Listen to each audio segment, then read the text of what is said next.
Let's get salty!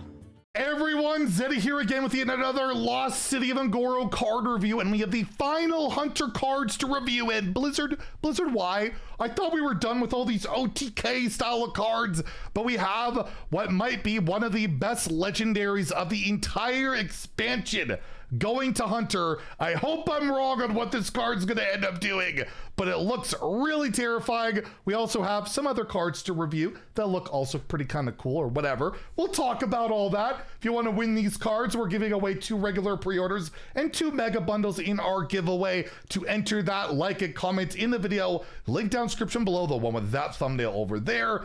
Be subscribed to the channel. Every 1,000 subs we get until all those cards are revealed, I'll add another mega bundle. So hit that sub button, make me go baroque. So starting off, we have the Dino Sitter. It is a 2 mana 2/3 minion with a constant effect of at the end of your turn, reduce the cost of a random beast in your hand by 1. So you're getting a premium statted minion, you're getting a little mana cheat on your beast, could be okay. Let's say in our quest beast hunter, to get those beasts out a little bit sooner, get our quest done a little bit sooner, can be all right. It's just funny to compare this to the imbue hero power, which does this plus give attack, and it scales even more. Obviously it's not attached to a minion, or you know, you don't get a body, you also have to invest the mana into that hero power. But overall, yeah, compared even to like the old shaman card that used to do the same to overload cards, saw almost like no play. I feel like these type of cards just typically don't. They're too like fair in today's game. -1 mana, you do get like a River Croc body out there, but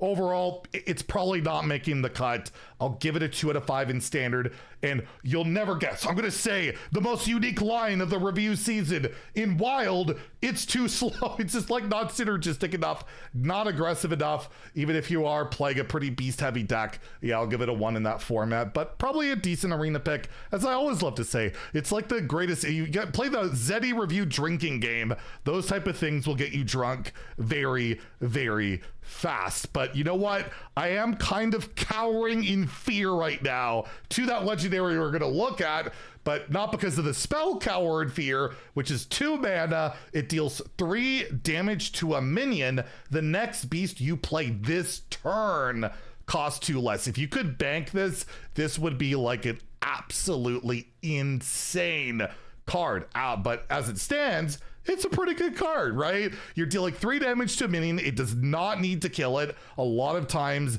these cards need you to kill that minion, and it can kind of help you in particular, you know, the quest deck with beast to get some tempo with your beast. You deal 3, you get -2, maybe you play a 2-cost beast for free, right? That could be pretty good. Unlike Rogue, we don't have prep to play this for 0 and then get even more mana cheat on our beast. That used to be like the serrated bone spike. I never remember the name of it.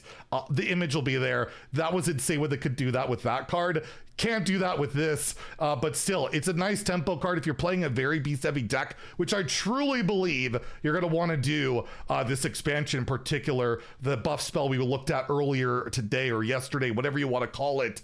I think this sees play. I'm going to give it a 3 out of 5 in standard. It could even see play in Wild because there's a lot of like 2 mana beasts, like, or 2 and 1 mana beasts you could just play with this. That could be a thing. It's probably more like a 2-star card in Wild, but there's certainly some validity with it, and I love the art. That poor cute little creature, duckling, squawkling, what, I can't remember the name of it, platypus, whatever it's called, hiding there, looking pretty darn nervous. And yes, we have another map card here for Hunter. The Odd Map. Is this Baku related? It is. So 1 mana, discover an odd attack beast. I guess you could discover a Baku. How about that? If you play it this turn, also pick one of the others. So as long as you can play that card, you get a bit of value. I'm not sold on these map cards that much. And random beasts, like, it's not amazing. You'll get maybe 1 decent options and 2 kind of crappy ones, and maybe I get to pick and keep one of the kind of crappy ones. And even in like the whole beast thing going on for Hunter, the buff, if you already played it, the cards you get from this aren't really gonna benefit from that buff. So you go crazy with like Rengari Scout and double up and get some even more discover value. Maybe maybe that kind of value is what you're looking for, but we're going to talk in a second what I think you're really going to want to be looking for. And I don't think it's this, even though it's made to lead into this legendary card we're going to look at. This will get a 2 out of 5 in standard from me. In wild, should I give it a 5? You can get Baku. It's a pretty good card. I would never say that's a 0-star card. You'll never be able to find a review of me saying Baku's a 0-star card. That doesn't exist. But yeah, in wild, it's a 1, not quite 0 like I definitely didn't say Baku was, but yeah, on map, probably not seeing a ton of play. However, this card almost certainly will, and I just think it's insane. I really do. Neria of the Crater, the new Hunter Legendary. It is a 3 mana 2/5 minion, so no tribe. Whenever you play a 1-cost minion, double its stats. I don't think we care that much about that. That could be okay. We're not going to focus much on that. Like, whatever. You can buff up a 1-drop. That's cool. You can imbue into a 1-mana minion and make it really big. That's cool. There's possibilities there, but I don't think that's going to be what's going to go on. The second part is ridiculous. Whenever you cast a 1-cost spell, cast it twice. So we have already seen with Hunter a deck that had to get nerfed with Regari Scout and like the Giants and all the stuff going on.